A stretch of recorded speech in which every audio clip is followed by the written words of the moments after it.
Torsten, it's been quite a call, and I imagine you're feeling better about that call over the last week or so. Well, I think that what is happening is that when the Fed pivoted after having said for 2 years rates are going up, now they're actually saying rates are going down, and they're still saying rates are going down.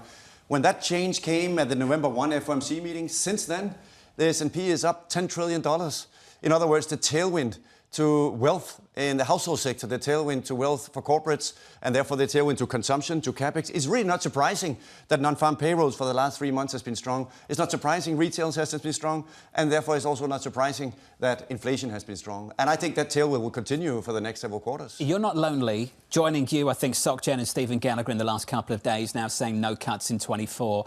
Even Matt Lazzetti at Deutsche Bank saying one cut December. Likewise from Mike Gapen over at Bank of America. What's interesting about the way you frame it is you put a lot of this on looser, easy financial conditions. When you speak to the Fed, they say financial conditions are tight, not loose. Even with stocks close to all-time highs and credit spreads really tight. So what are you seeing that they're not? So that's really important because that discussion splits into two things. Namely, if you look only at rates and the level of the Fed funds rate at 5.5, that is certainly above most estimates of R star, meaning the long-run equilibrium interest rate for the economy, which normally the Fed would say is 2.5. So looking at rates on their own in your old school IS-11 models in the economics literature, you would look at that and say, hey, you have that exactly monetary policy is tight.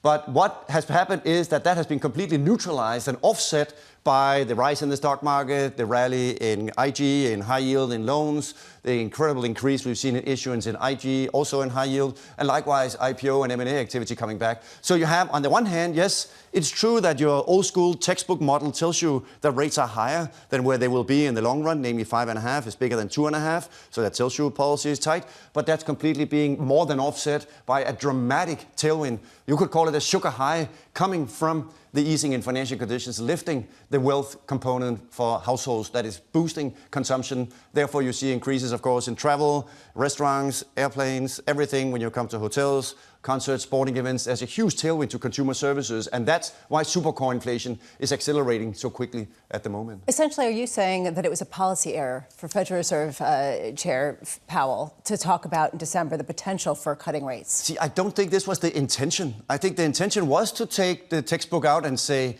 well, when we run Taylor rules and Phillips curve, we get that it only is rates, as John is saying, that matters.